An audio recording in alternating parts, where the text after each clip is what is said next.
जवानों, आज हम लोग नशा करते हैं ना, नशा करते हैं ना। किसी को बीड़ी की आदत, किसी को सिगरेट की आदत, किसी को तंबाकू की आदत, किसी को गुटखा विमल की आदत, कोई ड्रग्स लेता है, कोई पाउडर खाता है, कोई खांसी के सिरप पीता है।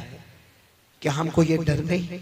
हज़रत उमर को तो डर है कि मेरे अल्लाह का अज़ाब आएगा तो मुझे कौन बचाएगा। हम क्या, हमारा ईमान इतना मजबूत हो गया कि हम अल्लाह को भूल गए? क्या करेंगे मेरे प्यारों, अल्लाह को भूल के मौत तो आनी आनी है ना। अरे बोलो ना, आनी के नहीं आनी? कब तक ये जवानी का नशा रहेगा?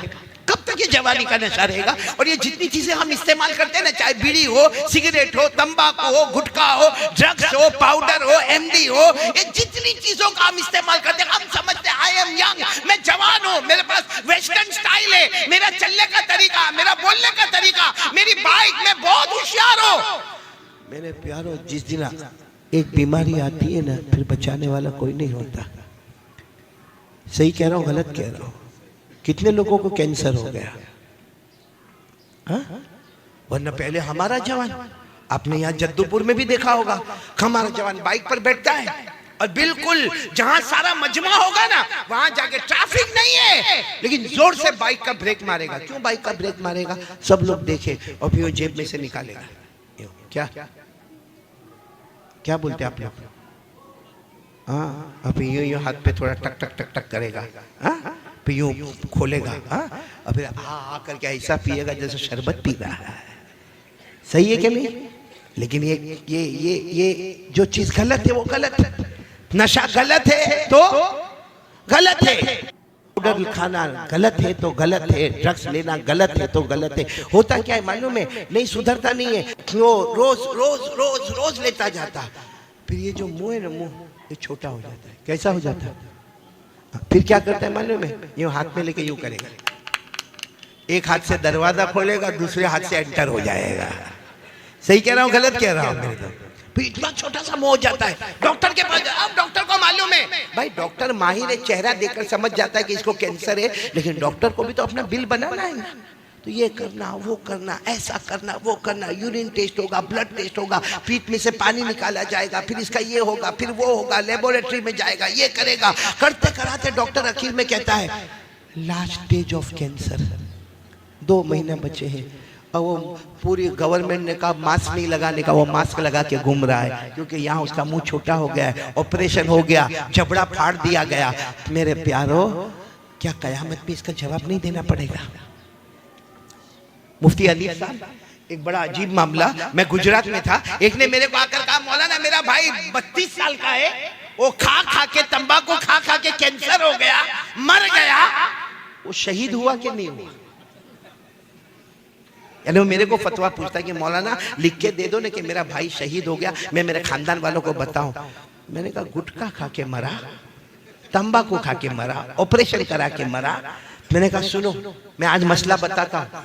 कोई अपने गुनाहों की वजह से बीमार पड़े, कोई अपने गुनाहों की वजह से, भाई हमारे गुनाहों की वजह से अगर हमारा ये जबड़ा खराब हो गया, हमारे गुनाहों की वजह से अगर हमारा हाथ और पांव खराब हो गया, तो अल्लाह फरमाते कयामत में एक एक बदन के टुकड़े का जवाब देना पड़ेगा।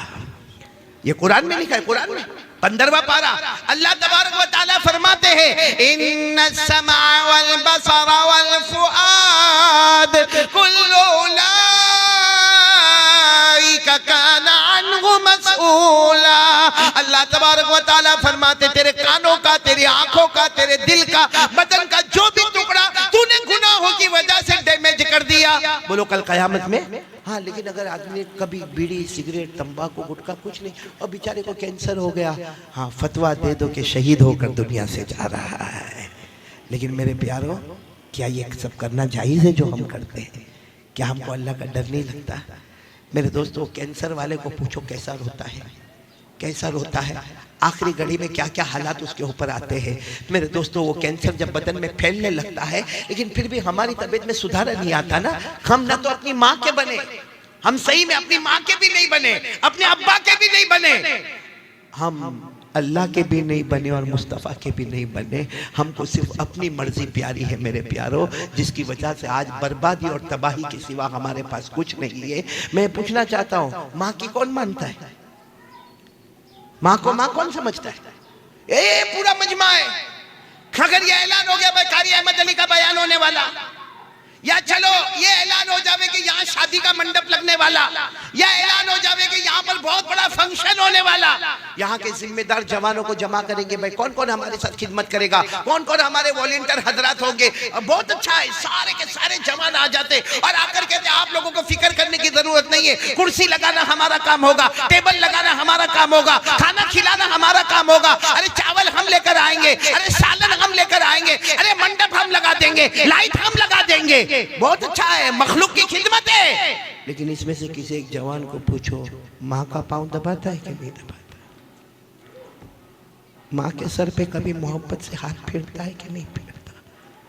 आपको एक बहुत अजीब बात सुनाऊं, हो सकता है आपके जद्दूपुर में नहीं होवे और बोलो आमीन नहीं होवे, लेकिन एक बहुत मालदार हमारे गुजरात का मेरे को मिला और इतना रोने लगा। मैंने कहा भाई अल्लाह का बंदा रोता का है, कोई जो है वो बता देना। तो कहता मैं रोता इसलिए हूँ कि रोज रात को मैं अपने सिटिंग रूम, भाई बड़ा मालदार है, कहा मेरा कमरा है, मैं ईशा की नमाज पढ़ के वहाँ बैठ के मेरी तस्बीहात पढ़ता हूँ। रोज रात को मेरा बेटा घर में दाखिल होता है, हाथ में मोबाइल होता है और मेरे सिटिंग रूम में चक्कर लगाता है, मोबाइल पे इधर जाके बात करता है, उधर से बात करता है, इधर बात करता है, उधर बात करता, फिर अपने कमरे में चला जाता। एक बार भी मुड़ के पूछता नहीं कि अब्बा आपको शुगर है, कोई तकलीफ तो नहीं? अब्बा आपको प्रेशर है, आपने दवा तो ली कि नहीं ली? अब्बा आपका पाँव तो नहीं दुखता? और फिर मुझे रोकर क्या कहता है, कारी साहब क्या बयान में कहते हो? बयान में कहते हो कि बाप जन्नत का दरवाजा है। मुझे कहता कारी साहब गवाह रहना, कयामत में गवाह रहना, उसने अपने जन्नत का दरवाजा तोड़ दिया है, वो कभी भी जन्नत में नहीं जाएगा। ये बाप की बद्दुआ नहीं तो क्या है? पूछो आज बूढ़े बाप को पूछो, कितना बेटा पूछता है? बल्कि बारी लगती है, बारी। कितने भाई हम लोग? 4।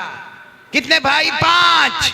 15 दिन माँ बाप तेरे घर में, 15 दिन तेरे घर में, 15 दिन तेरे घर में, 15 दिन तेरे घर में। अल्लाह को हाजिर नाजिर रखकर बताओ, जब हम छोटे थे क्या हमारे माँ बाप ने हमको तकसीम किया कि मेरा बड़ा बेटा वो घर पे रहेगा, मेरा दूसरा बेटा उधर जाके रहेगा, तीसरा बेटा उधर जाके रहेगा?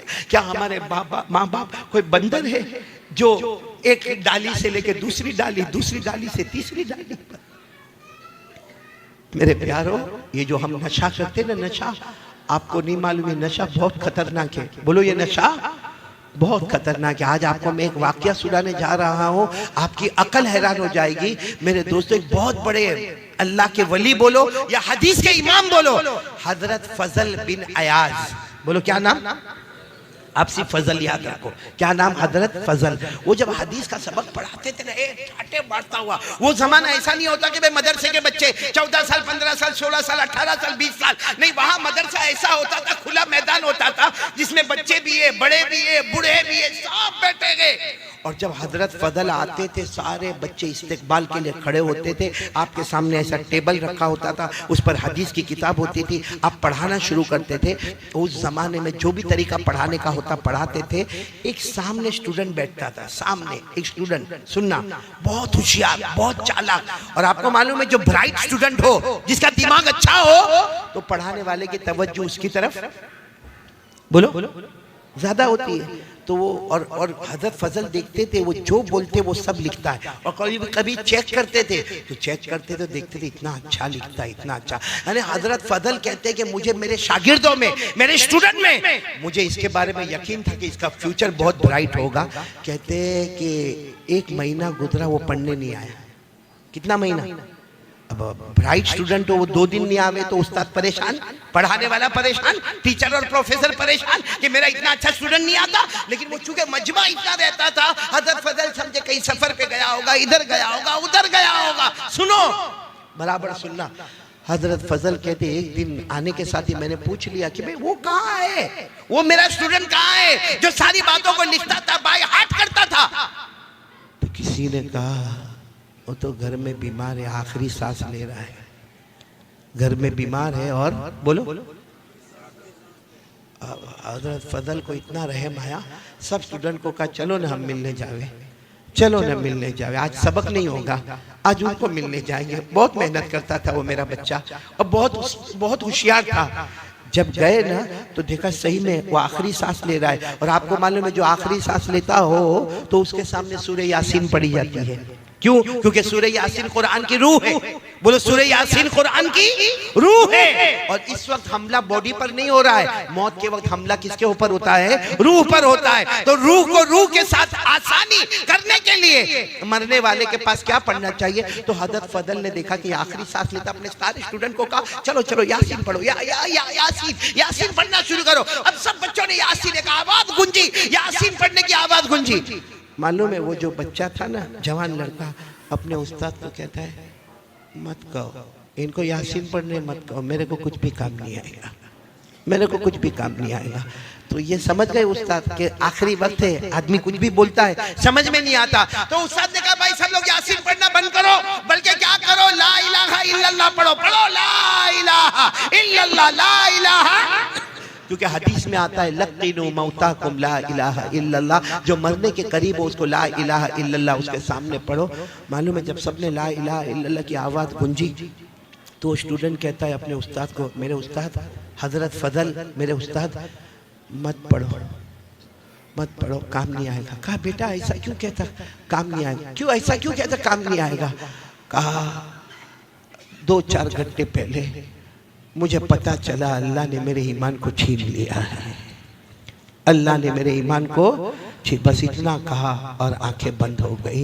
हजरत फजल इतने हैरान हो गए, करे तो क्या करे भाई, है तो हमारा स्टूडेंट है, हमारा बच्चा है। चलो कफन भी हुआ, दफन भी हुआ, लेकिन हजरत फजल अपने घर गए, सबक नहीं पढ़ाया और रोते रहे कि वो बच्चे का ईमान क्यों अल्लाह ने छीन लिया। उसने साफ कहा कि यासीन पढ़ने से काम नहीं होगा, ला इलाहा इल्लल्लाह पढ़ने से काम नहीं होगा। हजरत फजल कहते इसी हालत में रात को मैं सोया तो मैंने मेरे उसी स्टूडेंट को देखा, कब्र में है, चारों तरफ से आग चल रही है। मैंने कहा बेटा ये सब क्या है, क्या है? तू इतना अच्छा पढ़ने वाला, तू इतना अच्छा पढ़ाने वाला, तू इतना अच्छा सुनने वाला, इतना अच्छा याद करने वाला, तुझे क्या हुआ? कहा मेरे उस्ताद 2 गुनाह की वजह से अल्लाह ने मेरा ईमान छीन लिया। हजरत फजल कहते मेरे अल्लाह की कसम, मैंने पूछा कौन से 2 गुनाह? तो कहा मैं लोगों से जलन बहुत रखता था, जेलसी, लोगों से जलन। और नंबर 2 कहा कभी कभी मैं नशा करता था, कभी कभी मैं नशा करता था। ये 2 गुनाह की वजह से अल्लाह ने मौत से पहले मेरे ईमान को छीन लिया और मेरी कब्र को अजाब का गढ़ा बना दिया। मेरे प्यारों, मैं पूछना चाहता हूँ जद्दूपुर वालों, क्या हमारे अंदर जलन नहीं है? सही बोलो ना, हमारे अंदर जलन, जेलसी। आज अगर किसी का घर बन रहा है, भाई घर बना रहा है, बनाने दो ना, उसका घर बन रहा है, अरे उसके घर में कलर हो रहा है, अरे उसके घर में फर्स्ट फ्लोर, पहले ग्राउंड फ्लोर था अभी फर्स्ट फ्लोर बन गया, या उसके घर में पहले 3 कमरे थे अभी 4 कमरे बन गए। वो घर बना रहा है, रात को हमको नींद नहीं आती। अब बाहर निकल कर कहां से लाया होगा पैसा, कहां से पैसा? क्यों तेरे पास मांगने आया था, तेरे बाप के पास मांगने आया था? और देखो कब्र में अल्लाह पूछेगा उसने घर कैसे बनाया?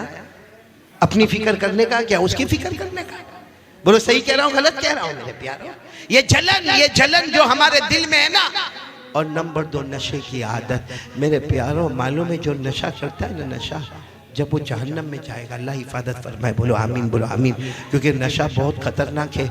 अल्लाह ने फरमाया नशा नापाक है, साथ में बोलेंगे नशा नापाक है। फिर अल्लाह फरमाते नशा शैतान का काम है, बोलो किसका काम है? फिर अल्लाह फरमाते नशा ये दिल में लोगों का हसद, कीना और अदावत पैदा करता है, ये लोगों से मोहब्बत नहीं पैदा करता। नशे की नहुसत है कि हमारे दिल में लोगों की दुश्मनी, कीना, इंतकाम, रिवेंज ये होता। और अल्लाह ने क्या फरमाया? नशा ये तुम्हें अल्लाह का नाम भी नहीं लेने देगा, कुरान भी नहीं पढ़ने देगा। और आखिर में अल्लाह ने कहा जब नशे की आदत होगी ना, मैं तुम्हें नमाज से भी महरूम कर दूंगा। ये सब बातें मैंने आपको बताई जो नशे की, कि नशा नापाक है, शैतान का काम है। नशे की वजह से हमारे दिल में दुश्मनी पैदा होती है, इंतकाम का जज्बा पैदा होता है, लोगों को मारने धारने का, फसाद मचाने का जज्बा पैदा होता है। और इसी नशे की वजह से अल्लाह का जिक्र से महरूम होता है और अल्लाह नमाज से भी महरूम कर देता। ये मैं नहीं कहता, ये सब कुरान में लिखा हुआ है। किस में लिखा हुआ? पारा नंबर 7, साथ में बोलो पारा नंबर। अल्लाह ने फरमाया, मेरे साथ में पढ़ना जिनको याद हो, अल्लाह ने 2 आयतों में नशे को बताया कि नशा कितना गंदा है। अल्लाह ने फरमाया, या अय्युहल्लज़ीना आमनू इन्नमल खम्रु वल मैसिरु वल अंसाबु वल अज़लाम रिज्सुम मिन अमलि शैतान फज्तनिबूहु लअल्लकुम तुफ्लिहून। इन्नमा युरीदु शैतान अन युक़िअ बैनकुमुल अदावा वल बग़ज़ाअ फिल खम्र व यसुद्दकुम अन ज़िक्रिल्लाहि व अनिस सलाह फहल अंतुम मुंतहून। एक बात बताता हूँ, उसके बाद मेरे को यकीन है कोई नशा नहीं करेगा। बोलो नहीं करेंगे ना इंशाअल्लाह। और जैसे दारू का नशा है ना, ड्रग्स का नशा है ना, हाँ ये गुटखा जो खाते हैं उसका नशा है ना, इसी तरह मोबाइल भी एक नशा है। बोलो मोबाइल भी एक, उसके बगैर आप देखो किसी को पता चला भाई मेरा मोबाइल गुम हो गया, आप देखो क्या करेगा, यूं देखेगा, अरे अरे अरे मेरे मोबाइल में रिंग कर, अरे तू मेरा मोबाइल तो देख कहाँ है। ऐसा परेशान होगा जैसे अटैक आ रहा है इसको। बोलो होता कि नहीं होता। और फजर की नमाज गई, कभी ऐसा हुआ, कभी ऐसा झटका लगा हमको। इसने मेरे दोस्तों एक हदीस पाक सुना तो अल्लाह हिफाजत करे, बोलो आमीन। लेकिन नशे वाला जब जहन्नम में जाएगा और जहन्नम की आग जब उसको तपाएगी तो क्या करेगा मालूम है? कहेगा अल्लाह जहन्नम की आग ने मेरे को बहुत तपाया, पानी दे देना अल्लाह, अल्लाह पानी दे देना अल्लाह, अल्लाह पानी दे देना अल्लाह। ऊपर जो जहन्नमी होंगे उनके बदन से जो खून निकलता होगा, पीप निकलता होगा, पेशाब निकलता होगा, वो अल्लाह इसके मुंह में डालेंगे। पानी चाहिए ना, पानी चाहिए, ले ऊपर वाले जहन्नमी के बदन का खून निकला, पीप निकला, अरे उसके बदन में से पेशाब निकला, पी तो कहेगा अल्लाह मैंने पानी मांगा, ये तो बहुत गंदी चीज है। अल्लाह कहेंगे आज वो पिलाऊंगा जो तुझे पसंद नहीं है, क्योंकि दुनिया में तू वो पीता था जो मुझे पसंद नहीं था। इसलिए मेरे प्यारों, हाथ जोड़कर आपसे अपील करता हूँ, 2 चीज़ें हमारे नबी छोड़ कर गए हैं, उनमें से पहली चीज़ मैंने आपको बता दी, वो क्या है? कौन आज से तैयार हो रहा है रोज़ाना ये पूरा जद्दू पूरा तैयार हो जावे माशाअल्लाह। देखो ये 2 चीज अगर हमारे पास होगी ना, सब गंदी आदतें खत्म, सब गंदी आदतें खत्म। कोई कहता ना कि अरे मौलाना को क्या मालूम है, हमको नशे की आदत हो गई, अब नशा थोड़ी छूटेगा। कोई कहता मेरे को मोबाइल की आदत हो गई, अब मोबाइल थोड़ी छूटेगा। कोई कहता है कि मेरे को पीने की आदत हो गई, वो पीना थोड़ी छूटेगा। नहीं मेरे प्यारों, हमारे नबी से बढ़कर कोई नहीं। हमारे नबी ने फरमाया 2 चीज को तेरे हाथ में रख ले, दुनिया भी तेरी होगी, आखिरत भी तेरी होगी। जिसमें सबसे पहले क्या फरमाया हमारे नबी ने? कुरान।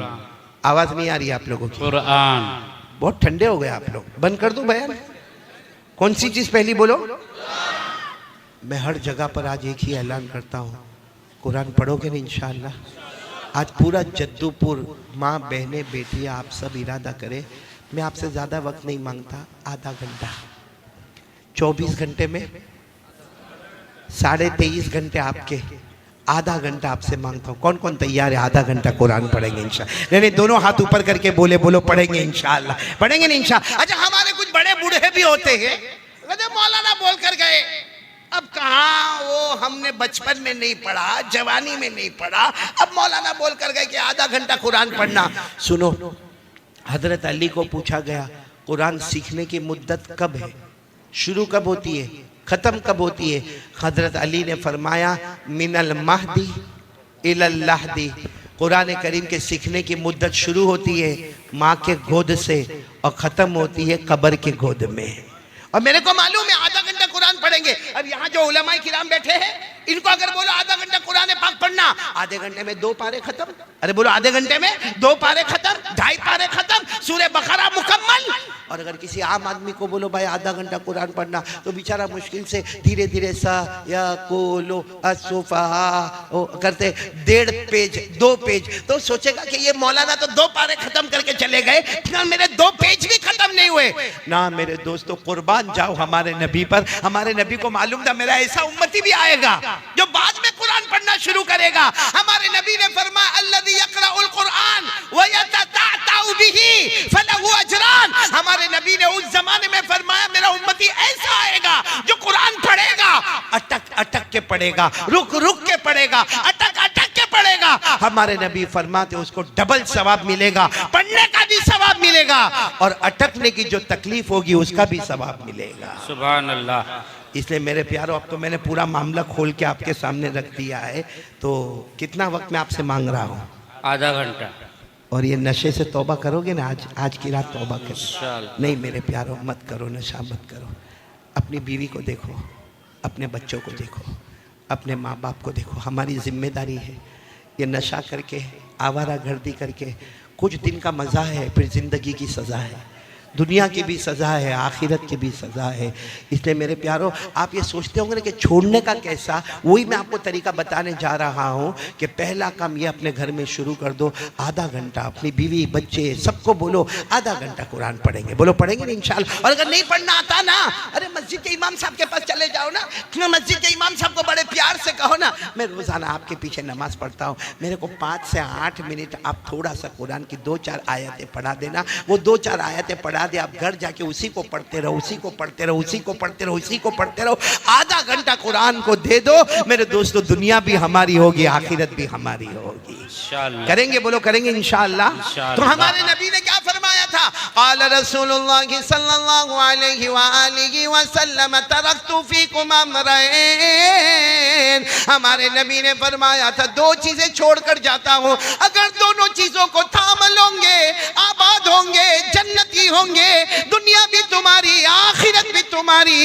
और अगर ये 2 चीज को नहीं थामोगे, दुनिया में भी जलील हो जाओगे, आखिरत में भी जहन्नम होगी। तो 2 चीजों में नंबर 1 क्या है? कुरान। नंबर 2 सुन्नत नबीकुम। हमारे नबी ने फरमाया मेरे तरीके पर आ जाओ। अरे बोलो मेरे तरीके पर। सच बताओ, हमारे नबी से बढ़कर कोई नबी? बहुत धीरे धीरे बोलते हो। कोई नबी नहीं। आप लोगों को कोई टेंशन है तो मेरे को बोल दो। नहीं नहीं। कोई घर का टेंशन वेंशन तो नहीं? सुबह तक फुर्सत है। अभी मुफ्ती अनीस साहब को तो जब मैंने देखा इतनी अच्छी शेर शायरी करते, मैंने कहा यहाँ तो बीवी से बहुत मोहब्बत होगी। है आपको मोहब्बत है बीवी से? सब क्यों अशरफुल हाँ हाँ कर रहा है? तू बैठे बैठे ये कब से बीवी से हाँ हाँ हाँ करे जा रहा है? खाने में समझता नहीं क्या खाता है, और फिर मुझे कहता है मेरे को शुगर हो गया। तो मैंने कहा तू खाने पे तो कंट्रोल कर भाई। वो मालूम है ना, एक मरतबा एक बीवी ने अपने हस्बैंड को पूछा, आप मुझसे कितना प्यार करते हो? आप मुझसे कितना प्यार करते हो? जवाब दो। अरे आप लोग जवाब दो। थोड़ी देर के लिए सोचो कि आपकी बीवी पूछ रही है आप मुझसे कितना प्यार करते हो, क्या जवाब दोगे? बहुत ही बोलना, यही जवाब सबको देना पड़ेगा वरना खाना पीना मुश्किल हो जाता है। तो एक बीवी ने अपने शोहर को पूछा, आप मुझसे कितना प्यार करते हो? बहुत। अब वो बेचारा बहुत काम में होगा, तो अपनी बीवी को कहा जा तू किचन में जा, चाय वाय बना, बाकी मैं तेरे को बहुत प्यार करता हूँ। बीवी समझ गई ये ढोंग करता है। फिर आई ना, मैं जद्दूपुर की हूँ, पक्का जवाब चाहिए, कितना प्यार करते हो मेरे को सही सही बताओ। उसने कहा अल्लाह की बंदी बहुत बहुत प्यार करता, आई लव यू, जा। वो समझ गई कि ये ढोंग ही कर रहा है। वो फिर तीसरी मर्तबा और थोड़े जोश में आई, और अगर कहने लगी नहीं मेरे को सच्चा सच्चा बताना पड़ेगा, हमको 12 साल शादी को हो गए, आप मेरे से कितना प्यार करते हो, एकदम सच्ची बात बताओ। उसने कहा बहुत प्यार करता, लैला मजनू का जैसा प्यार था ना वैसे तेरा और मेरा प्यार है। मैं मजनू और तू? बोले ये बहुत लंबी छोड़ता है। बोले सच सच बताओ कितना प्यार करते हो। अभी इसका जद्दूपुर वाले का दिमाग गया कि बार बार कोई भी पूछे तो दिमाग जाएगा। कहा तू बार बार पूछती कितना प्यार करते हो? मैंने कहा ना बहुत प्यार करता हूँ। तो कहा लेकिन मुझे बताओ कितना प्यार करते हो? कहा इतना करता, इतना करता, इतना करता, इतना करता कि जी चाहता तेरे जैसे एक और लेके आ जाओ दूसरी। अब जिंदगी भर पूछेगी नहीं कि आप कितना प्यार करते हो। देखो कितना अच्छा मैंने फॉर्मूला आपको बताया, बताया कि नहीं बताया? अब हंसना आया थोड़ा, ऐसा लगा मैं इंसानों में बात कर रहा हूँ। थोड़ा माइक की आवाज बढ़ा दो बेटा, अभी बहुत प्यारी बात पर आ रहा हूँ। नंबर 1 हम क्या करेंगे? बोलो, आवाज नहीं आ रही है। नंबर 1 क्या करेंगे? कुरान। रोजाना कितना पढ़ेंगे? और नंबर 2 हमारे नबी ने क्या फरमाया? मेरा तरीका तुम्हारे पास होगा। ये 2 चीज़ों की मैं अब नबी का तरीका बताने जा रहा हूँ, लेकिन उससे पहले मैं खुलकर बता दूँ, पूरा मजमा बोल दे हमारे नबी से बढ़कर कोई नबी नहीं। नहीं, आवाज से बोलो, हमारे नबी से बढ़कर कोई नबी नहीं, हमारे आका से बढ़कर हमारे नबी से बढ़ के कोई नबी नहीं ना, हमारे आका से बढ़कर कोई आका नहीं ना। तो फिर हम नबी को छोड़ के क्रिकेटर से, बॉलीवुड से, हॉलीवुड से काय को मोहब्बत करते हैं। देखो यहाँ बुढ़ा बुढ़ा भी दाढ़ी नहीं, लुकिंग हैंडसम। वो बुढ़े को भी बुढ़ी बोलती होगी तो बहुत खूबसूरत दिखता है। देखो यहाँ बहुत सारे बैठे हैं। सही में वो क्रिकेट का नशा होता यहाँ है, अजब नशा होता है। वो क्रिकेटर जो टी शर्ट पहनता है ना, वही कलर की टी शर्ट यहाँ वाला जद्दूपुर वाला पहनता है। उसकी टी शर्ट के पीछे जो नंबर है 101, इसकी टी शर्ट के पीछे भी नंबर है, बोलो 101। और अगर इसको कोई जद्दूपुर का दोस्त, उसका नाम होगा मोहम्मद, अहमद, अब्दुल्ला, अब्दुल रहमान, उसके नाम से नहीं बुलावे और क्रिकेटर के नाम से बुलावे, इधर आ, इतना खुश होता है कि वाह मैं तो उसके जैसा हो गया। यानी सोचो इस्लामी नाम छोड़कर दूसरे नाम पर खुश हो गया। होता कि नहीं होता? और क्रिकेट खेले कौन, एडवर्टाइज कौन करे, कमावे कौन, जेब भरे कौन? हमारा जद्दूपुर वाला यहाँ बार बैठे बैठे उसने कैच छोड़ दिया, पकड़ लेता ना तो जीत जाते। मैंने कहा तेरा बाप पकड़ लेता जाके। भाई क्रिकेटर से मोहब्बत है, मैं मना नहीं करता, करो, एक काम करो, फोन करो, बोलो जद्दूपुर आजा। कौन करेगा फोन? जद्दूपुर आजा, आएगा? बोलो आएगा। अच्छा उसको फोन करके बोलो मता मता, don't come, you are busy, तू बहुत बिजी है, तू मता, मैं आ रहा हूं तेरे घर पे। बुलाएगा? वो मेरे और आपके चेहरे पे थूकने को तैयार नहीं है। उसकी मोहब्बत में मगरिब और ईशा की नमाज को छोड़ दिया हमने। सही कह रहा हूँ गलत कह रहा हूँ?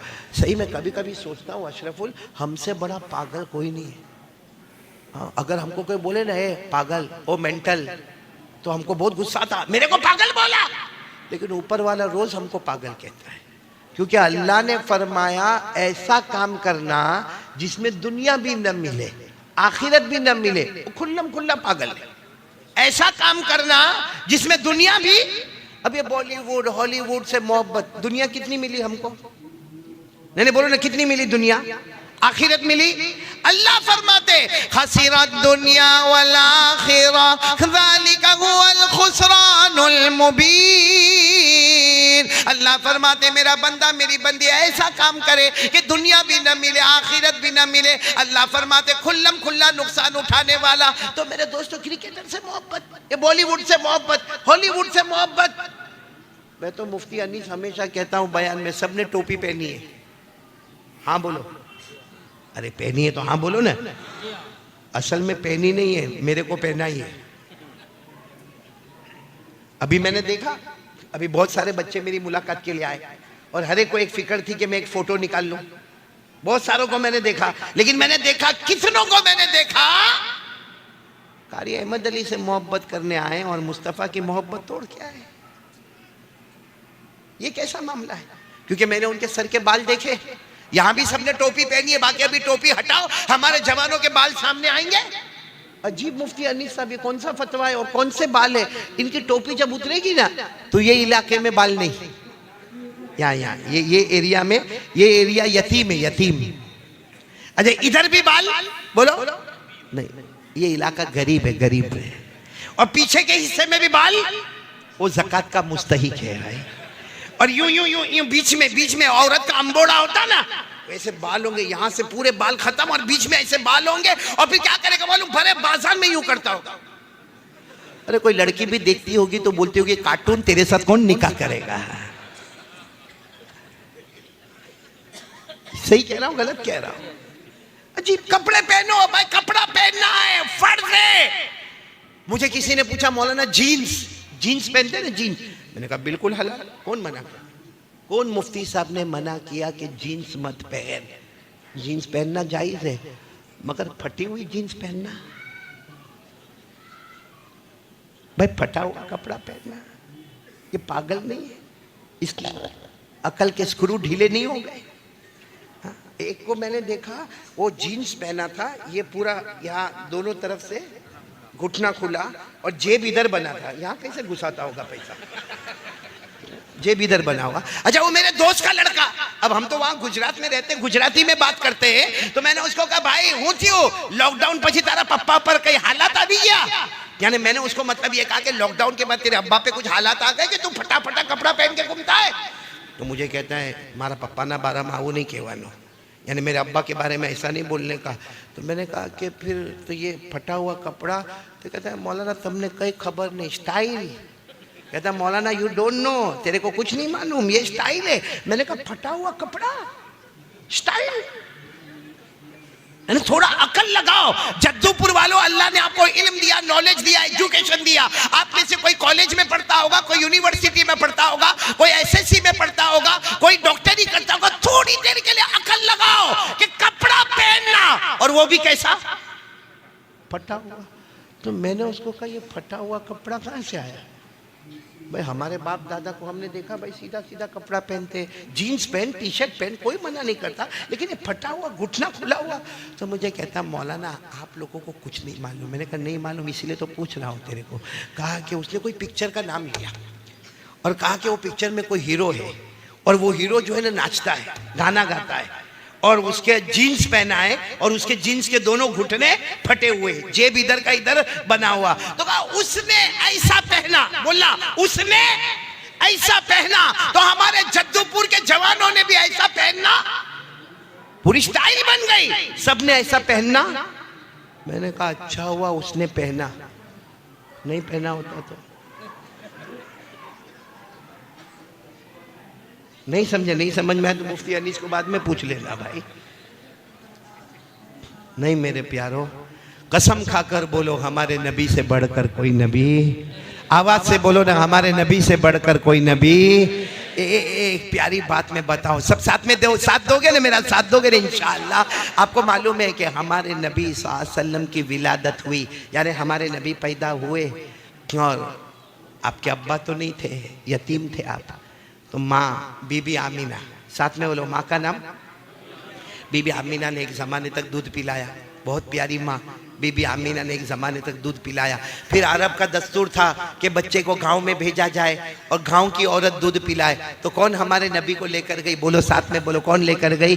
दाई हलीमा लेकर गई, हज़रत हलीमा रज़ी अल्लाह ताला अन्हा लेकर गई। और वो बहुत दूर कबीले में रहती थी, कबीला बनु साद, उनके कबीले का नाम था कबीला बनु साद, उस कबीले में रहती थी। मेरे प्यारों आपको सच बता रहा हूँ मेरे प्यारों, थोड़ी देर के लिए आप भी सोचो कि हलीमा ने दूध पिलाया हमारे नबी को। अल्लाह की कसम हमारे नबी से बढ़कर कोई नबी नहीं था। हज़रत हलीमा ने बचपन में दूध पीते वक्त में दूध पिलाया। जब वो वक्त आता है कि कल हलीमा को ये बच्चा वापस माँ को देना है, माँ कौन है भी, वो ज़माना मोबाइल का नहीं था, बस एक वक्त तय होता था कि इस वक्त में सुबह में बच्चा वापस माँ को दे दिया जाए। ए मेरे प्यारों, वो आखिरी रात लिखा है, आखिरी रात जब हलीमा को मालूम है कल ये बच्चा मेरे को दे देना है, आज आखिरी रात ये बच्चा मेरे पास है, बताओ हलीमा कितना रोई होगी। हलीमा के बारे में लिखा, वो बार बार पूरी रात जागी है और हमारे नबी के पास बैठी है, दूध पिलाती रही और रोती रही, कल ये बच्चा चला जाएगा, कल ये बच्चा चला जाएगा। और हलीमा फरमाती है ये बच्चे की वजह से हमारा हाल क्या था। हज़रत हलीमा फरमाती है मेरी सहेलियाँ जो हमारे गांव की औरतें थी, वो आकर कहती थी हलीमा बहुत पैसा है ना तेरे पास, हलीमा बहुत पैसा है ना तेरे पास। तो हलीमा कहती ना मेरे पास कोई पैसा नहीं है। कहा ना हलीमा तेरे पास बहुत पैसा है, क्योंकि रात होती है ना, हम सब लोग हमारे घर में बत्ती बुझा देते हैं, वो तेल होता था तेल और ऊपर बत्ती होती थी। कहा रात में हम सब लोग बत्ती बुझा देते हैं क्योंकि रात भर तेल जलेगा, पैसा कहां से आएगा। लेकिन हम रात को भी देखते तेरे घर की तरफ, तो तेरे घर में उजाला उजाला, तो तेरे घर में तेल बहुत ज्यादा है, बत्ती बहुत ज्यादा है। तो हलीमा कहती थी, रोकर कहती थी मेरे पैदा करने वाले की कसम, कोई तेल नहीं, कोई बत्ती नहीं, जब से मोहम्मद आए हैं 24 घंटे मेरे घर में उजाला ही उजाला नजर आता है। वो हलीमा ने रात कैसे गुजारी होगी मालूम है, कल मोहम्मद को उनकी माँ के हवाले करना है। पूरी रात हलीमा रोई। अच्छा वो घड़ी आ गई, वो घड़ी आ गई कि जब हज़रत हलीमा लेकर गई और पहाड़ के किनारे, मक्के के पहाड़ के किनारे आमीना खड़ी हुई है, बीबी आमीना, यहाँ से हलीमा आती है। अब हलीमा को मालूम है ये बच्चे की जुदाई का वक्त आ गया, बहुत रोती है, बार बार मोहम्मद को अपने सीने से लगाती है, अपने सीने से लगाती है। और सुबह में नहला धुला के लेके निकली है और आमीना को कहती है आमीना ये अमानत तुम्हें देती हूँ, मेरा जी तो नहीं चाहता था कि मैं ये अमानत तुम्हें दे दूं, मगर क्या करो, ये वादा है इसलिए मैं आपको ये अमानत दे रही हूँ। अरे आमीना भी तो माँ थी ना, वो भी इंतजार कर रही थी, मेरा लखते जिगर, मेरे कलेजे का टुकड़ा, मेरा बेटा आ रहा है। आमीना ने ऐसे लिया, अपने सीने से लगाया, बहुत देर तक रोती रही। हलीमा ने जो जुमला कहा वो सुनना। हलीमा ने क्या फरमाया, आमीना आमीना मैंने बहुत बच्चों को दूध पिलाया है, गांव गांव जाके, शहर शहर जाके मैंने दूध पिलाया है, और मैं गांव में भी गई, जंगलों में भी गई, सहारा में भी गई, बयाबान में भी गई। हलीमा कहती है मैंने बहुत गांव, देहात, जंगल, बयाबान, सहारा का सफर किया, लेकिन काबा के पैदा करने वाले की कसम, इससे बढ़कर खूबसूरत बच्चा मैंने कहीं नहीं देखा। सामने कौन थी? बीबी आमीना थी। उन्होंने भी हमारे नबी को सीने से लगाया, कहा आमीना, बीबी आमीना ने कहा हलीमा तू गांव की बात करती है, देहात की बात करती है, जंगलों की बात करती है। अरे हलीमा, ए हलीमा, बीबी आमीना ने कहा हलीमा तूने गांव में इससे बढ़कर खूबसूरत बच्चा नहीं देखा। बीबी आमीना कहती काबा के पैदा करने वाले की कसम, मैं पूरे मक्का शहर में घूमी, इससे बढ़कर खूबसूरत बच्चा मैंने शहर मक्का में नहीं देखा। बात कर रहे कौन कौन? हलीमा, आमीना। इतने में वहां से एक बूढ़े मियाँ चले आ रहे। कौन है वो? दादा अब्दुल मुत्तलिब। बोलो दादा अब्दुल मुत्तलिब तो थे ना। दादा अब्दुल मुत्तलिब आए और कहा हलीमा आमीना क्या बातें कर रहे हो? तो आमीना ने कहा आपका पोता, आपका पोता अब हमारे घर में वापस आ गया। ओ दादा अब्दुल मुत्तलिब दौड़ते दौड़ते आए, बहुत प्यार करते थे, बहुत प्यार करते थे, हमारे नबी को गले लगाया, गले लगाया, बहुत प्यार किया, बहुत मर्तबा चूमा। तो हलीमा ने कहा मैं कह रही थी इससे बढ़कर खूबसूरत बच्चा मैंने गांव में नहीं देखा।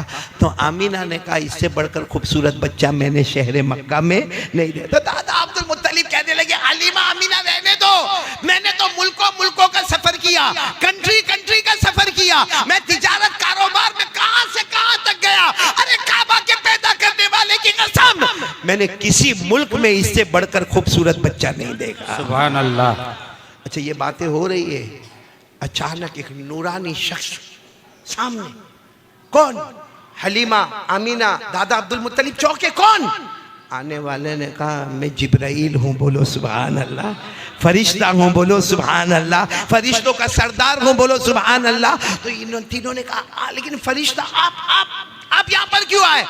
अल्लाह ने भेजा है, आपका जवाब देने के लिए आया हूं कि हलीमा तूने गांव में इससे बढ़कर खूबसूरत बच्चा नहीं देखा ना। आमीना तुमने शहर मक्का में इससे बढ़कर खूबसूरत बच्चा नहीं देखा ना। दादा अब्दुल मुत्तलिब तुमने मुल्कों मुल्कों में इससे बढ़कर खूबसूरत बच्चा नहीं देखा ना। हज़रत जिब्राइल कहते मेरे भेजने वाले अल्लाह की कसम, मैंने 1 लाख से ज्यादा नबियों की मुलाकात की है, मैंने इससे बढ़कर खूबसूरत किसी को भी नहीं देखा।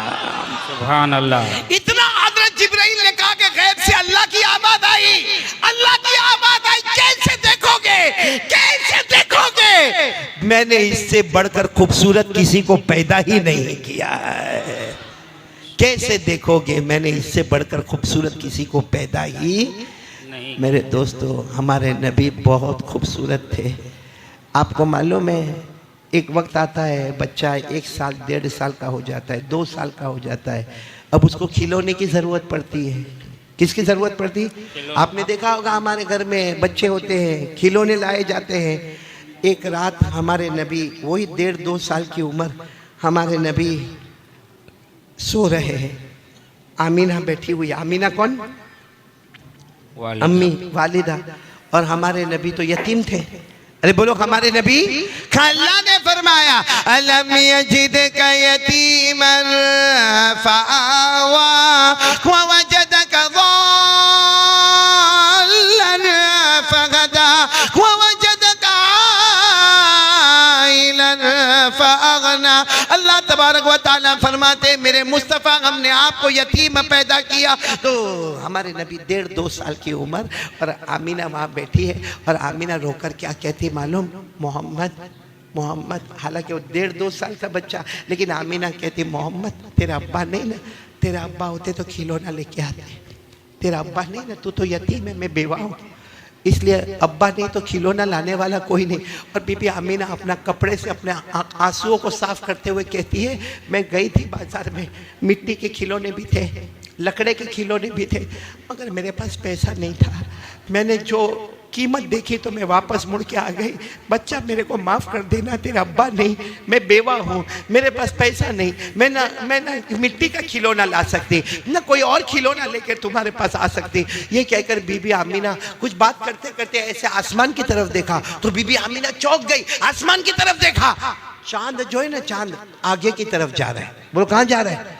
हाँ। तो बीबी आमीना ने सोचा, भाई आप लोगों ने भी जद्दूपुर में चांद तो देखा होगा, लेकिन चांद को चलता हुआ देखा? चांद आगे की तरफ। तो बीबी आमीना देखती, फिर थोड़ी देर में चांद उधर चला गया। हैरान हो गई कि चांद को क्या हुआ है। फिर देखी तो चांद चलता चलता चलता चलता इधर आ गया। बीबी आमीना हैरान हो गई कि चांद को क्या हो गया। एक तो अभी तक रो रही थी, आसमान की तरफ देखा तो कहा ये क्या हो रहा, कुछ हो रहा है, चांद आज चल रहा है।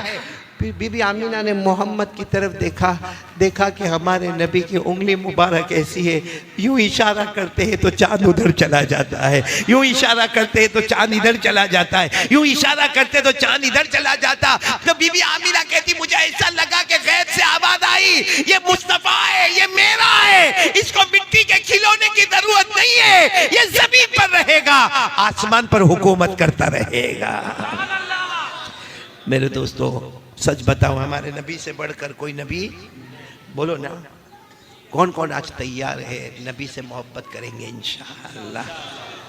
भाई झूठ नहीं बोलना, करेंगे नबी से मोहब्बत करेंगे। मैं तो कभी कभी बहुत खुल के कहता हूँ, क्रिकेटर से मोहब्बत करना है, बॉलीवुड वाले से करना है, हॉलीवुड वाले से करना है, कर ले।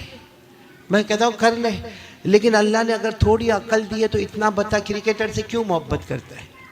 क्यों करता है? बॉलीवुड हॉलीवुड वाले से क्यों मोहब्बत करता है? जवाब क्या होगा मालूम है? वो कमाल बताता है। वो क्या करता है? कमाल बताता है। भले झूठा कमाल बताता है, मगर कमाल बताता है, इसलिए मोहब्बत करता हूं। अरे मेरे प्यारों, मैं कहता हूं क्रिकेटर कमाल बताता है, बॉलीवुड हॉलीवुड वाला कमाल बताता है, बेशक बताता है। जमीन पे पैदा होता है, जमीन पे कमाल बताता है। हमारे मुस्तफा, अल्लाह की कसम, वो अकेले हैं, जमीन पे पैदा होते हैं, आसमान पर कमाल बताते हैं। बताओ, हमारे नबी ने कमाल बताया कि नहीं बताया? आवाज क्यों नहीं आ रही आपकी? बोलो, बताया कि नहीं बताया? कौन कौन मेरा साथ देगा? अरे हाथ ऊपर करो ना, एक साथ में बोलो ना, मुस्तफा का दामन। आवाज से बोलो, मुस्तफा का दामन। पूरा मजमा मेरे साथ में बोले, शुरू करे बोलना, शुरू करे। हमारे नबी वो नबी, बोलते जाओ, हमारे नबी वो नबी, वो नबी, वो नबी, वो नबी, वो नबी, वो नबी, वो नबी, वो नबी, वो नबी, वो नबी, वो नबी, वो नबी, वो नबी, वो नबी।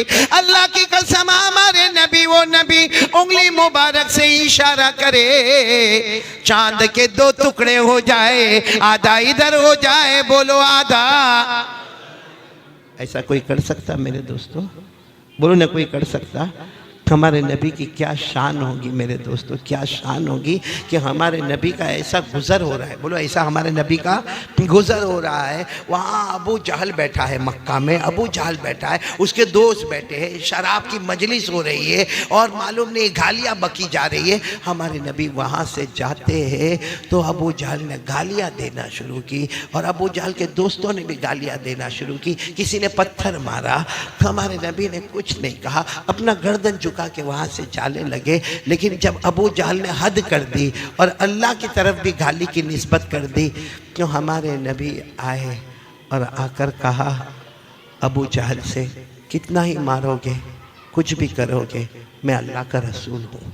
बोलो, मैं मोहम्मद अल्लाह का रसूल हूँ, अल्लाह का नबी हूँ, अल्लाह का पैगंबर हूँ, मैं ला इलाहा इल्लल्लाह की तालीम देता जाऊँगा।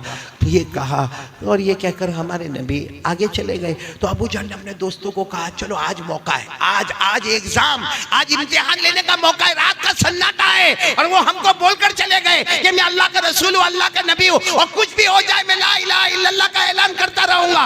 अबू जहल ने कहा, बहुत अच्छा मौका है। अपने सारे दोस्तों को कहा, हाथ में मुट्ठी में कुछ भी ले लो, अपनी मुट्ठी में ले लो, मुट्ठी टाइट बंद कर दो, टाइट बंद कर दो और चलो। अब हमारे नबी तो थोड़ा आगे गए थे, ये लोग आके चारों तरफ से घेर लिए, हमारे नबी बीच में, पूरा सर्कल बन गया। तो अबू जहल ने कहा, तुम तो आसमान की खबर देते हो ना, तुम तो अल्लाह के बारे में बताते हो ना, आसमान की खबर देते हो ना, ये हम सब दोस्त थे, हमारी मुट्ठी में क्या है वो बता दो। सबकी मुट्ठी बंद है, बता दो क्या है मुट्ठी में। ए मेरे जद्दूपुर वालों, कुर्बान जाओ हमारे नबी पर। ऐसे वक्त में आदमी टेंशन में आवे, डर में आवे कि मुस्कुरावे। हमारे नबी मुस्कुराए और मुस्कुरा कर कहा, इसमें कौन सी बड़ी बात है, इसमें कौन सी बड़ी बात है कि मैं ये बता दूं कि तुम्हारी मुट्ठी में क्या है। किसी की मुट्ठी में कंकर है, किसी की मुट्ठी में पत्थर है, किसी की मुट्ठी में खजूर है, किसी की मुट्ठी में खजूर का बीज है, किसी की मुट्ठी में मिट्टी है। हमारे नबी ने फरमाया, इसमें कौन सा कमाल है कि मैं बताऊं कि तुम्हारी मुट्ठी में क्या है। कमाल ये है कि तुम्हारी मुट्ठी में जो चीज है वो बताएगी कि मैं कौन हूं। बोलो सुभान अल्लाह। अच्छा, सबकी मुट्ठी ऐसी थी? हमारे नबी ने फरमाया, तुम्हारी मुट्ठी में जो चीज है वो बताएगी कि मैं कौन हूं। सबकी मुट्ठी, सब लोग टाइट बंद कर रहे हैं, लेकिन वो मुट्ठी ऑटोमेटिक खुलती जा रही है, वजन होती जा रही है। धीरे धीरे धीरे धीरे सबकी मुट्ठी खुली और जिसकी मुट्ठी में जो था एक ही आवाज आई, अशहदु अल्ला इलाहा इल्लल्लाह व अशहदु अन्ना हादा मुहम्मदुर रसूलुल्लाह। आवाज आई, हम गवाही देते ला इलाहा इल्लल्लाह, और ये भी गवाही देते हैं कि ये मुहम्मदुर रसूलुल्लाह है। मेरे प्यारो, बहुत से लोगों को ईमान नसीब हुआ, मगर अबू जहल क्या कहकर चला गया, ये जादू है जादू। क्या कहकर चला गया? जादू है जादू है। तो हमारे नबी बहुत रोए। अल्लाह ने फरमाया, मेरा मुस्तफ़ा रो मत, जिसके मुकद्दर में हिदायत नहीं है मैं उसको हिदायत नहीं दूंगा। वो जादू जादू कहकर मरेगा और जहन्नमी हो जाएगा। अल्लाह ने फरमाया, इक़तरबतिस साअतु वंशक़्क़ल क़मर व यरौ आयतन युरिदू व यक़ूलू सिह्रुम मुस्तमिर वकज़्ज़बू वत्तबऊ अग़वाअहुम वकुल्लु अम्रिन मुस्तक़िर। बस हमारे नबी सल्लल्लाहु अलैहि वसल्लम रोए तो अल्लाह ने फरमाया, छोड़ दो, लेकिन मुझे ये बताना मेरे प्यारो, हमारे नबी से बढ़कर कोई नबी होगा? कौन कौन मोहब्बत के लिए तैयार है? जरा हाथ ऊपर करें। करेंगे मोहब्बत? करेंगे सब लोग? हाँ बोलो ना, ऐसा हाँ मत बोलो, बल्कि कह दो ना, जद्दूपुर वालों इतना बड़ा मजमा है, कितना अच्छा लगेगा। साथ में कह दो, मोहब्बत करते थे, करते हैं और करते। आवाज नहीं आ रही है? पूरा मजमा बोलेगा मुस्तफा का दामन, और साथ में बोलेंगे मोहब्बत करते थे, करते और करते। पूरा मजमा साथ में बोले, हमारे नबी वो नबी, बोलते जाओ, हमारे नबी वो नबी वो नबी वो नबी वो नबी वो नबी। अल्लाह की कसम, हमारे नबी वो नबी, उंगली मुबारक से इशारा करे चांद के दो टुकड़े हो जाए। हमारे नबी वो नबी, बोलो ना, हमारे नबी वो नबी वो नबी वो नबी। अल्लाह की कसम, सूरज डूब गया, बोलो सूरज, रात का सन्नाटा हो गया। हजरत अली आए, कहा अल्लाह के रसूल, सूरज डूब गया, मगरिब का वक्त हो गया, सन्नाटा हो गया, मेरी असर की नमाज बाकी है, मेरी असर की नमाज। और हजरत अली की कभी नमाज कज़ा? तो हमारे नबी थोड़े नाराज हुए, कहा अली अमा सल्लैतल असरा, अली नमाज नहीं पढ़ी, वो भी असर की नमाज नहीं पढ़ी। कहा अल्लाह के रसूल नाराज मत हो, कैसे पढ़ता, आपने मुझे काम के लिए भेजा और आपने साफ कहा था अली काम के लिए जाना, रास्ते में ठहरना नहीं, खाना नहीं, पीना नहीं, किसी से बात करना नहीं, और आपने इतना दूर भेजा। मैं गया, मैं खाया नहीं, मैं पिया नहीं, किसी से बात किया नहीं, आपके पास आते आते सूरज डूब गया, तो मेरी असर की नमाज कज़ा हो गई। तो मेरा तो कसूर नहीं है ना, आप ही ने तो कहा था ना कि ऐसा करना। हमारे नबी ने फरमाया रुको रुको रुको। हमारे नबी खड़े हो गए। मेरे प्यारो, उस वक्त मैदान में तकरीबन 1400 लोग थे। हमारे नबी ने क्या किया? सुभान अल्लाह बोलते जाओ। हमारे नबी वो नबी, उंगली मुबारक से इशारा किया, जहां सूरज डूबा था वहीं पर हमारे नबी ने उंगली मुबारक से इशारा किया, फिर दूसरी मर्तबा इशारा किया, फिर तीसरी मर्तबा इशारा किया। 1400 सहाबा ने फरमाया, हमने अपनी आंखों से देखा डूबा हुआ सूरज भी मोहम्मद के इशारे पर वापस आ गया। सुभान अल्लाह, सुभान अल्लाह। अच्छा, वो सूरज आ गया। हमारे नबी ने कहा आईना अली, अली कहाँ है? हजरत अली भी मजमे में देखा, यहाँ का पढ़ो असर। कौन कहता असर की नमाज कज़ा हो गई? पढ़ो असर, पढ़ो। कौन कहता तुम्हारी नमाज कज़ा हो गई। अब हजरत अली तो वैसे भी नमाज में बहुत रोते थे। अब जब अल्लाह अकबर कह के नमाज शुरू की तो हजरत अली ने रोना शुरू किया। अब नमाज लंबी होती जा रही और हजरत अली क्यों रो रहे कि मेरी नमाज की वजह से डूबा हुआ सूरज भी वापस आ गया। हजरत अली रोए जा रहे। अब वो 1400 1400 थे, उसमें कोई एक देहाती साहबी थे, गांव के रहने वाले थे, वो दौड़ते दौड़ते आए, कहा अल्लाह के रसूल ये रात हो गई थी ना, रात हो गई थी, मगरिब का वक्त हो गया था, ये सूरज वापस आ गया आपके इशारे पर, अब जाएगा कब, जाएगा कब, आपके इशारे पर आ तो गया, जाएगा कब। हमारे नबी ने फरमाया मुझे मत पूछ कब जाएगा, अली को पूछ नमाज कब खत्म करेगा। मेरे प्यारों कुर्बान जाओ हमारे नबी पर, हमारे नबी से बढ़कर बोलो कोई नबी नहीं। ए मेरे दोस्तों, मोहब्बत है ना, बोलो ना मोहब्बत करते करते और करते।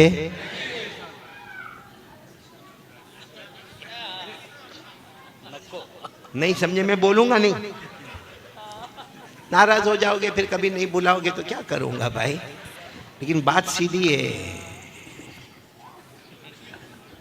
नहीं, हमारे नबी के चेहरे पे दाढ़ी थी। देखो अगर आप लोग आज कह दो ना कि नबी के चेहरे पे दाढ़ी नहीं थी, मैं अभी जाके दाढ़ी उड़ाऊंगा, बल्कि सबको कहूंगा, क्योंकि मेरे को भी मालूम है दाढ़ी में आदमी बुढ़ा दिखता है। सही है, हाँ कि नहीं, सही है, दाढ़ी में आदमी बूढ़ा दिखता है, बगैर दाढ़ी वाला जवान दिखता है। अब मेरी उम्र 52-53 मेरी उम्र, अब यहाँ मजमे में कोई 52-53 का होवे, शर्ट पैंट पहना हुए, क्लीन शेव होवे, हाँ चलो ये तो इतना बड़ा मजमा है, पहचानते।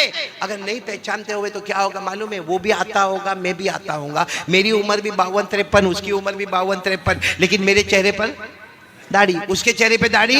और ये भीड़ भाड़ में जद्दूपुर वाले मेरे को क्या बोलेंगे मालूम है, ओ चाचा जरा साइड पे हटो, और उसको क्या बोलेंगे, ओ भाई जरा साइड पे हट। कम वक्त मेरी बीवी चाची ने उसकी बीवी भाभी, सिर्फ वजह क्या है, वजह क्या है, दाढ़ी है। इसीलिए अजमेर वाले बाबा ख्वाजा मोइनुद्दीन चिश्ती को किसी मुरीद ने आकर कहा था, हजरत नमाज भी पढ़ूं, रोज़ा भी रखूं, ज़कात भी दूं, मगर दाढ़ी में ज़रा प्रॉब्लम है। हजरत ने पूछा क्या प्रॉब्लम है, कहा जवानी में बूढ़ा दिखने लगता है। भाई बाल सफ़ेद हो गए 2-4, जवानी में बूढ़ा दिखने लगता है। अजमेर वाले बाबा ने जो जवाब दिया, सुभान अल्लाह बोलो, सुभान अल्लाह बोलो, सुभान अल्लाह। अजमेर वाले बाबा ने क्या जवाब दिया, अरे हमें इससे मतलब नहीं, हम दाढ़ी रखे, हमें इससे मतलब नहीं कि जवानी के बुढ़ापा, हमने अपने गालों को मुस्तफा के गालों पर कुर्बान कर दिया है। भाई समझ में आ रही बात है, नाराज तो नहीं ना आप लोग मेरे से, रखोगे दाढ़ी रखोगे। जो दाढ़ी नहीं रखता दुनिया वाले हैंडसम कहते हैं, दाढ़ी रख लेगा तो मुस्तफ़ा क़यामत में हैंडसम कहेंगे। बोलो सुभान अल्लाह। रखेंगे, बोलो दाढ़ी रखेंगे नहीं इंशाअल्लाह। क्योंकि मैंने देखा, बाज बड़े बड़े बूढ़ों को भी मैंने देखा संडे की मॉर्निंग में, अब ये बूढ़ा ऐसा करेगा तो कैसा मामला चलेगा। आज से इरादा कर लो हमारे नबी का तरीका हमारे पास होगा। कौन सा तरीका होगा वो तो मैं आ रहा हूँ, लेकिन हर तरीका नबी का हमारा तरीका होगा। बोलो इंशाअल्लाह। हमारे चेहरे पर दाढ़ी होगी, बोलो होगी कि नहीं होगी इंशाअल्लाह। आपको मालूम है एक बहुत बड़े अल्लाह के वली गुजरे, ख्वाजा मजजूब, साथ में बोलो क्या नाम, ख्वाजा मजजूब। वो क्या करते थे मालूम है, यूं दाढ़ी पकड़ते थे। पकड़ो आप लोग भी पकड़ो, यूं दाढ़ी पकड़ो। अरे वो लोग पकड़ो जिनकी है, नहीं वो क्यों यूं यूं कर रहे हैं भाई। वो ख्वाजा मजजूब है ना, यूं दाढ़ी पकड़ते थे और क्या कहते थे मालूम, अल्लाह ने माफ कर दिया, अल्लाह ने माफ कर दिया। उनकी आदत थी रोजाना दाढ़ी पकड़े, अल्लाह ने माफ कर दिया, अल्लाह ने माफ कर दिया। एक मर्तबा कुछ जवान जमा हुए, कहा कि हजरत ये क्या है, दाढ़ी पकड़े तो अल्लाह ने माफ कर दिया, अरे वजू करे, नमाज पढ़े, रोजा रखे, ज़कात देवे तो अल्लाह ने माफ कर दिया, दाढ़ी पकड़े माफ क्या है।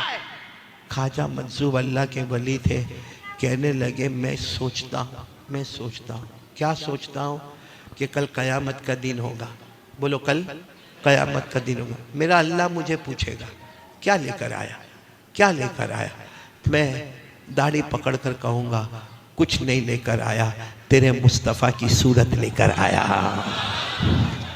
तेरे मुस्तफ़ा की सूरत लेकर आया हूँ। मुझे यकीन है उस वक्त मेरा अल्लाह कहेगा जा मैंने माफ़ कर दिया, जा मैंने माफ़ कर दिया। इसलिए मैं अभी से दाढ़ी पकड़ कर कहता हूँ कि अल्लाह ने मुझे माफ़ कर दिया। अच्छा, ख्वाजा मजज़ूब शायर थे, अरे बोलो ख्वाजा मजज़ूब। अच्छे अच्छे प्यारे नबी की शान में शेर लिखा करते थे। जब ये वाकया उनके साथ आया तो उन्होंने एक शेर लिखा। क्या शेर लिखा कि मैं कयामत में अल्लाह को कहूँगा, दाढ़ी पकड़ कर, बोलो दाढ़ी पकड़ कर, कयामत में अल्लाह को कहूँगा तेरे महबूब की, बोलो तेरे महबूब की, तेरे महबूब की शबागत लेके आया हूँ, तेरे महबूब की शबागत लेके आया हूँ, हकीकत तू ही बना दे सूरत लेके आया हूँ। करेंगे, बोलो मेरे प्यारो, नबी से मोहब्बत करेंगे नहीं इंशाअल्लाह तो दाढ़ी रखेंगे नहीं इंशाअल्लाह। एक बात बोलो, नाराज तो नहीं होंगे ना? नहीं होंगे तो क्या करोगे? कुछ नहीं कर सकते तो सुना करो ना, चुपचाप सुन लो भाई। तो होगा कोई महल हमारे गुजरात में होता है, आपके यहाँ या भुवनेश्वर में या जद्दूपुर में होता है मेरे को नहीं मालूम। हमारे यहाँ पे गुजरात में एक ऐसा गांव में रिवाज होता है कि शाम का वक्त होता है ना, तो ये घर की औरत भी बाहर बैठी है, वो घर की औरत भी बाहर बैठी, वो घर की औरत भी बाहर बैठी, दुपट्टा किसी के सर पे नहीं, कोई ककड़ी काट रही, कोई सब्जी काट रही है, और आपस में बातें भी होती रहती है अल्लाह रसूल की। आपस में मालूम नहीं क्या क्या बातें होती है। खैर वो चार पांच औरतें बैठी है, बोलो चार पांच, आप नाराज मत हो ना, गुजरात की बात बता रहा हूँ, आप नाराज मत हो ना। कितनी औरतें बैठी है? चार। इतने में जो जवान लड़के होते हैं ना, वो 4-5 लड़के होंगे, बिल्कुल क्लीन शेव, चिकना गाल बिल्कुल, हाँ, और बराबर एकदम ड्रेस भी बराबर। वो 4 लड़के ऐसे आए, औरतों ने इनको देखा, बोलो इन्होंने औरत को देखा, फिर वहां गए, फिर आए, इन्होंने किसको देखा? औरत को देखा, औरतों ने इनको, फिर वहां गए, फिर आए, इन्होंने किसको देखा? औरतों को देखा, औरतों ने, ऐसा 4-5 मर्तबा हुआ। ये औरतों को देखे, औरतें इनको देखे, और वो अपना सब्जी काटने में मस्त है, ये इनको देख रहे, वो उनको देख रहे। इतने में मस्जिद के इमाम साहब निकले नमाज पढ़ा के। अब वो इमाम साहब निकले तो सर पे इमामा, लंबा जुब्बा, पैजामा, और हाथ में तस्बीह, जेब में मिसवाक, जैसे मौलाना है। वो जितनी औरतें थी ना, एक दूसरे को ए मौलाना है, चलो अंदर, मौलाना है, चलो अंदर। 2 सेकंड में तो सारी औरतें, मौलाना बेचारे गर्दन झुका के आ रहे हैं। तो ये 4 जवान है मौलाना के पास गए, कहो मौलाना you are looking very danger. एक बात पर आ जाओ मेरे दोस्तों, ये तो मैंने आपका मूड बना दिया, मूड बन गया। हमारे नबी कितनी चीज़ें छोड़कर गए। अस्सलाम वालेकुम दोस्तों, उम्मीद करता हूँ आप हजरात को बयान अच्छा लगा होगा। अच्छा लगा हो तो वीडियो कर देना लाइक, चैनल को कर देना सब्सक्राइब, और कमेंट करके ज़रूर बताना कैसा लगा बयान। मिलते हैं नेक्स्ट बयान में, तब तक के लिए अल्लाह हाफिज़।